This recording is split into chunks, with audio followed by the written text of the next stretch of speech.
Hello everyone, this is your educator Mansi Gupta. Welcome to ready for study. आज हम class 10th की maths की worksheet करने जा रहे हैं। ये आपकी मैथ्स वर्कशीट 72 है और इसकी डेट है 20 जनवरी 2022। ठीक है, तो यहाँ पर आपको अपना नाम लिखना है, यहाँ पर आपको अपने टीचर का नाम लिखना है जो आपको मैथ्स पढ़ाते हैं। देन आपको आपकी वर्कशीट स्टार्ट करनी है। जैसा कि आपको पता है, अभी हम आपकी वर्कशीट में क्या पढ़ रहे हैं, आपकी बुक का चैप्टर नंबर 13 पढ़ रहे हैं। ठीक है, तो आज हम बात करेंगे कन्वर्जन्स ऑफ सॉलिड। इसमें हम बात करेंगे कि अगर कोई भी एक शेप दी हुई है आपको, ठीक है, और वो मेटल से बनी हुई है या मिट्टी से बनी हुई है, कैसे भी बनी हुई है, फिर बाद में उसी मिट्टी से या उसी मेटल से उसको शेप में चेंज करके किसी और शेप में ढाल दिया जाता है। ठीक है, तो ऐसे में अगर हमारे को क्वेश्चन दिए जाएंगे तो वो कैसे क्वेश्चन होंगे, आज हम उसके बारे में जानेंगे। जैसे यहाँ पे आपको एक फिगर दे रखी है कि आपको एक ये जो है आपका एक क्यूब दिया हुआ था आपको, ठीक है, मेटल का बना हुआ।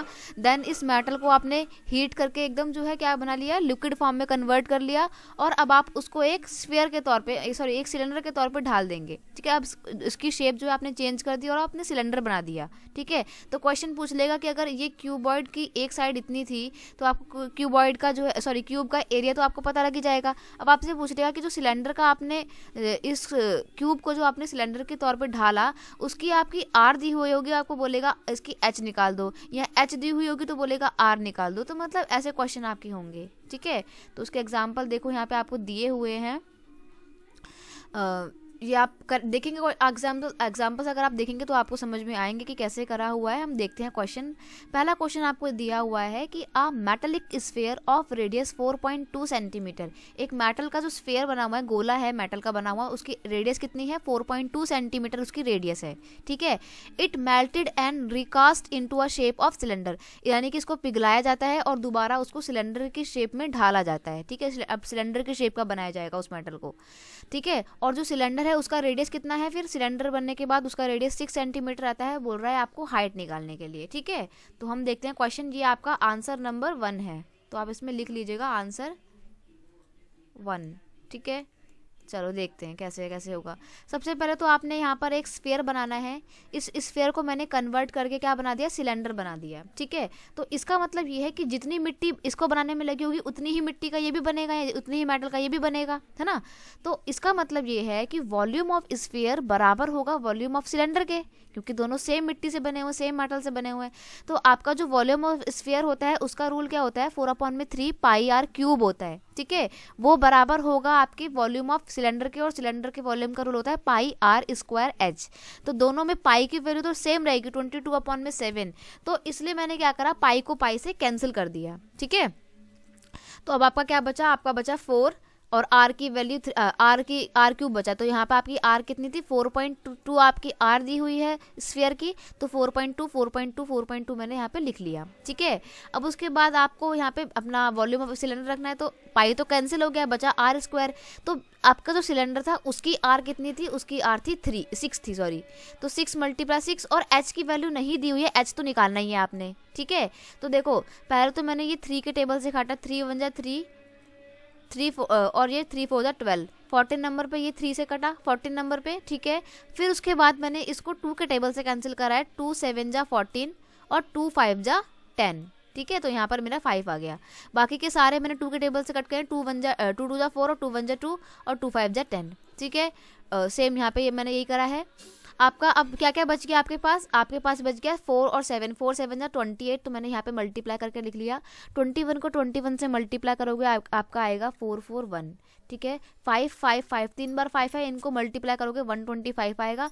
और अब जो यहाँ पे 6 × 6 मल्टीप्लाई में था वो नीचे आके डिवाइड का हो गया, तो 6 × 6 = 36 होता है। तो वो आपको पूरा काटने के बाद क्या बचेगा, आपकी एच की वैल्यू आ जाएगी 2.7 सेंटीमीटर। तो यही आपका आंसर नंबर 1 था। ठीक है, अब देखते हैं आपके क्वेश्चन नंबर 1 को। सेकंड क्वेश्चन क्या बोल रहा है, the farmer connects a pipe of internal diameter 20 centimetre from a canal into a cylindrical tank. नहर से एक पाइप जा रहा है, और वो जो पाइप है ना, फार्मर ने जो, मतलब किसान ने जो पाइप कैनाल से ऐड किया है टैंक में, वो पाइप का डायमीटर दिया हुआ है 20 सेंटीमीटर, यानी कि इंटरनल दिया हुआ, एक्सटर्नल नहीं दिया हुआ, अंदर की तरफ का दिया हुआ 20 centimetre into a cylindrical tank in her field. ठीक है, which is 10 metre in diameter, यानी कि जो उसका सिलेंड्रिकल टैंक है वो कितना बड़ा है, 10 मीटर है उसका डायमीटर, और 2 मीटर उसकी डीप है, मतलब 2 मीटर गहरा है, इसका मतलब उसकी जो एच है वो 2 मीटर है। ठीक है, if water flow through the pipe at the rate of 3 kilometre per hour, in how much time will the tank be fill. तो अगर आपका जो पानी है टैंक में 3 किलोमीटर पर आवर की रफ्तार से गिर रहा है तो टैंक को भरने में कुल कितना समय लगेगा, ये क्वेश्चन पूछ रहा है। क्वेश्चन सॉल्व करने से पहले आप यहाँ पे देखना कि सिलेंडर की आपको जितनी भी साइड्स दी हुई है, एच और आर दी हुई है, वो आपकी मीटर में दी हुई है, और पाइप की डायमीटर जो है सेंटीमीटर में दिया हुआ है। तो आपको अपने पाइप के डायमीटर को रेडियस में कन्वर्ट करना पड़ेगा। तो रेडियस आपकी 10 सेंटीमीटर होगी, और 10 सेंटीमीटर को आपको मीटर में कन्वर्ट करने के लिए 100 से डिवाइड करना पड़ेगा। तो वही करा है। सबसे पहले तो वॉल्यूम ऑफ पाइप जो है वो बराबर होगा वॉल्यूम ऑफ टैंक के, क्योंकि जितना पाइप में जितना पानी होगा उतना ही टैंक में पानी भरा जाएगा। तो पाइप का आयतन कितना है, पाइप में पानी जो आ रहा है उसका आयतन कितना है, क्योंकि पाइप आपका किस शेप में है, सिलेंड्रिकल शेप में, तो पाई आर स्क्वायर एच हो जाएगा। और टैंक भी आपका जो है वो भी सिलेंड्रिकल शेप में है, तो पाई आर स्क्वायर एच आ जाएगा यहाँ पे भी। तो पाई से पाई कैंसिल हो जाएगा क्योंकि दोनों बराबर में है, और दोनों की वैल्यू भी सेम है। अगर हम बात करें आर की, तो पाइप का जो डायमीटर है वो 20 सेंटीमीटर दिया हुआ था। तो पहले तो मैं आर निकालूंगी, तो आर कितनी हो जाएगी, 10 सेंटीमीटर हो जाएगी। आपको पता है कि जो आर होती है, रेडियस जो होती है वो डायमीटर का हाफ होती है। तो आपकी जो रेडियस है वो 10 सेंटीमीटर हो जाएगी, लेकिन हमारे को उसको 10 सेंटीमीटर को मीटर में कन्वर्ट करना है, इसलिए मैंने यहाँ पे 100 से उसको डिवाइड भी किया है। तो 100 अपॉन में 10 का स्क्वायर मल्टीप्लाई बाय एच, क्योंकि एच नहीं पता है हमारे को पाइप की ऊंचाई नहीं पता, तो पहले हमें पाइप की एच भी निकालनी पड़ेगी। ठीक है, और टैंक का आपका वॉल्यूम कितना हो जाएगा, आर स्क्वायर एच, क्योंकि पाई तो कैंसिल हो गया, तो आर की वैल्यू यहाँ पे कितनी दी हुई है, 5 दी हुई है। तो 5 का स्क्वायर मल्टीप्लाई एच कितना है, 2 मीटर है। तो आपने इसको पूरा सॉल्व किया, मतलब ओपन करके लिख लिया। 10 का स्क्वायर मतलब 2 बार 10 लिखना है, और 100 का स्क्वायर मतलब 2 बार आपको 100 लिखना है, मल्टीप्लाई बाय एच। तो 0 से 0 कैंसिल कर दिए, और यहाँ पे बचा सिर्फ 100।